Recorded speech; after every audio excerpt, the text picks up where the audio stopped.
नमस्कार मंडळी. MEA म्हणजेच मराठा एंटरप्रेन्योर असोसिएशन प्रत्येक मराठा माणसाला कसं मोठं करता येईल, त्याला यश कसं मिळवून देता येईल यासाठी काम करत असते.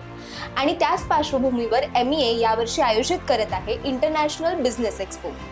हा एक्सपो म्हणजे केवळ उद्योग किंवा नेटवर्किंग नसणार आहे, तर तिथे प्रत्येक माणसातली कला सुद्धा आपल्याला पाहायला मिळणार.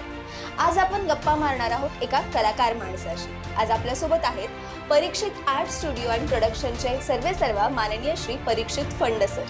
नमस्कार साहेब. नमस्ते मॅडम.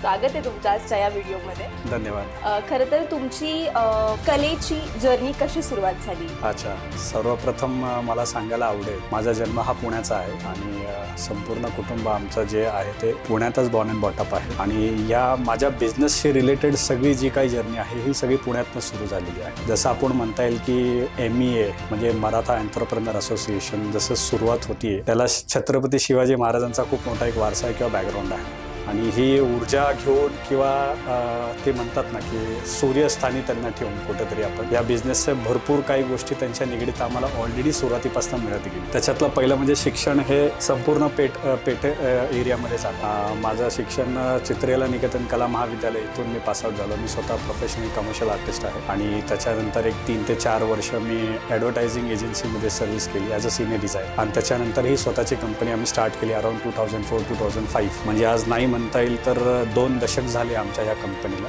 ओके सर, आतापर्यंत असं बेस्ट आर्टवर्क कोणतं होतं तुमचं? तसं सांगणं फार अवघड आहे, कारण क्रिएटिव्हिटीमध्ये बेस्ट असं पार्ट नसतो. कारण आज एक निर्माण झाली ती उद्या सेम ॲज इट इज होईल का नाही माहीत नाही. पण त्यातल्या त्यात मला सांगू इच्छितो की 2-3 अशा काही गोष्टी आहेत की आम्ही दत्त महाराजांची एक मूर्ती ही लॉकडाऊनमध्ये क्रिएट केली होती, खूप व्हायरल झाली. त्याच्यानंतर मग आम्ही वाद्यांचा एक 100 फुटी स्टेज डिझाईन केला होता. प्रत्येक वाद्य हे 12 ते 15 फुटाचं होतं. त्या कलाकृतीला आम्हाला एक चांगला रिस्पॉन्स मिळाला. आणि आम्ही रिसेंटली शिवाजीनगर मेट्रो स्टेशनचं जे बसाल स्टोनमध्ये केलेलं काम आहे त्याचं 30% काम हे आमच्या कंपनीने केलेलं आहे. हे मला सांगण्यात अभिमान वाटतं. आणि त्याला पूर्ण जो लहेजा आहे तो पुणेरी कल्चरचा, पुणेरी इंटिरियरचा असा पूर्ण लुक आहे. मी लोकांना आव्हान करेल, ते तुम्ही जेव्हा तिकडे जाताल तर तुम्हाला दिसण्यात येईल. ते सगळं काळ्या पाषाणमध्ये सगळं कार्विंग केलेलं आहे. हे सगळं या स्टुडिओमध्ये झालेलं काम आहे आणि इथून जाऊन ते तिकडे इन्स्टॉल केलेलं आहे. खरंच खूप छान सर. आणि तुम्ही MEAच्या एक्सपोमध्ये सुद्धा भाग घेतलाय. तर MEA एक्सपोची अशी काय इम्प्रेसिव्ह गोष्ट तुम्हाला वाटते?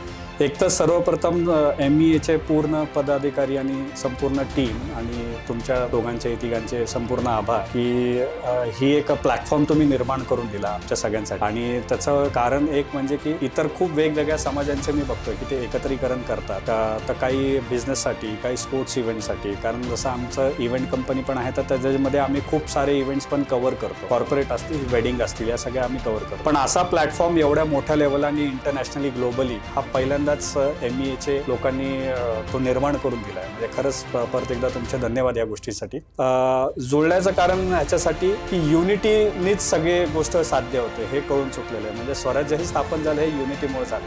महाराजांना जीव लावणारे मावळे मिळाले तेव्हा कुठेतरी स्वराज्य स्थापन झालं. तर MEAचा असंच होईल की आम्ही मावळे म्हणून खूप त्यांच्यासोबत राहू आणि असंच पुढे काम करत राहू. आणि ह्या मराठा एंटरप्रेन्योरसाठी जास्तीत जास्त कसं एकमेकांना सहकार्य करून पुढे जाता येईल त्याच्यासाठी संपूर्ण आपण एकत्र येऊन काम करण्यात येईल. तर हे युनिटीने पुढे जाण्याचं एक खूप मोठं धोरण आहे.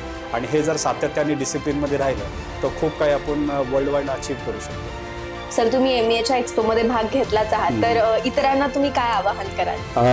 मी सगळे जे काही MEAचे फॉलोअर्स आहेत, जो मित्र परिवार आहे, या सगळ्यांना मी ॲक्च्युली आमंत्रण करतो की सगळ्यांनी MEA इंटरनॅशनल बिझनेस एक्सपोला नक्की भेट द्या. आणि तुम्हाला फक्त तिकडे आमचीच कलाकृती नाही तर येणाऱ्या सगळ्या इतर वेगवेगळ्या सगळ्या सब्जेक्टची लोक तिकडे भेटतील आणि तिकडं खूप वेगवेगळ्या पद्धतीचे तुम्हाला प्रोडक्ट्स तिकडे मिळतील आणि सगळे वेगवेगळ्या एंटरप्रेन्योर्सची भेट होईल तिकडे. तर माझा स्टॉल नंबर आहे D123. तर नक्की सगळ्यांनी भेट द्या. खूप खूप धन्यवाद.